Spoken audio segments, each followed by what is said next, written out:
Bumulaklak na yung mga roses ko. Yan. Diba? Ang dami.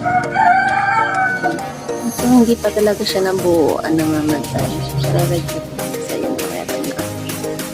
Parang yellow. Yellow.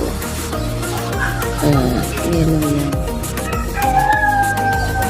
Sana dumami pa sila. Tapos ito mga maliliit na putik to. Yan. Diba? Ang ganda-ganda.